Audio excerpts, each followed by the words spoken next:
Hi అండి, అందరూ ఎలా ఉన్నారు? బాగున్నారా? ఈరోజైతే చికెన్ షవర్మా చేస్తున్నామండి. చాలా సింపుల్గా టేస్టీగా బాగుంటుందండి. మా ఫ్రెండ్ వాళ్ళ పాప చాలా బాగా చేస్తుందన్నమాట. దీనికోసమైతే ముందుగా ఒక కప్పు చపాతీ పిండి, కొంచెం పెరుగు, సాల్ట్ వేసుకొని బాగా కలుపుకోవాలండి. బాగా కలుపుకుంటే చాలా మెత్తగా వస్తాయన్నమాట చపాతీలు. ఇలా కలిపేసుకొని ఒక హాఫ్ అన్ అవర్ పక్కన పెట్టేసుకోవాలి. తర్వాత అయితే మనం చికెన్లో కొంచెం ఉప్పు, కారం, పసుపు, అల్లం వెల్లిపాయ పేస్ట్, గరం మసాలా వేసుకొని ఒక హాఫ్ అన్ అవర్ నానపెట్టుకోవాలండి. ఇది నానిపోయాక ఒక ప్యాన్ పెట్టుకొని కొంచెం ఆయిల్ వేసుకొని ఈ నానపెట్టుకున్న చికెన్ ఉంది కదండి, ఈ చికెన్ అంతా ఈ ఆయిల్లో ఫ్రై చేసుకోవాలన్నమాట.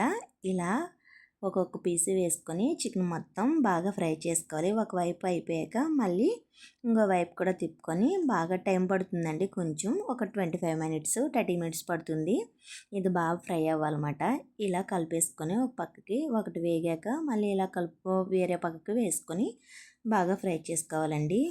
ఇలా ఫ్రై అయిపోయాక మనకి ఈ చికెన్ కొంచెం చల్లారిపోయాక చిన్న చిన్న పీసుల కింద కట్ చేసుకోవాలన్నమాట. ఇలాగా బాగా చిన్న చిన్న ముక్కల కింద ఇలా కట్ చేసేసుకొని ఈ చికెన్ అంతా ఈ ముక్కలన్నీ పక్కన పెట్టుకొని మనం ముందుగా కలుపుకున్న చపాతీ పిండిని ఇలా పల్చగా ఒత్తుకోవాలండి. చపాతీలు ఇలా పల్చగా చేసుకొని ఆయిల్ లేకుండా ఇలా చపాతీని ఇలా ఫ్రై చేయాలన్నమాట. ఆయిల్ వేసుకోవాల్సిన లేదండి.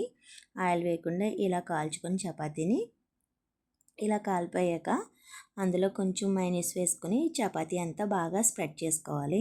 ఇలా చేసిన తర్వాత మనం ఈ చికెన్ ముక్కలను కూడా ఇలా వేసుకొని పెట్టుకుంటే చికెన్ షవర్మా అయితే రెడీ అయిపోతుందండి. చాలా సింపుల్గా టేస్టీగా ఉంటుంది.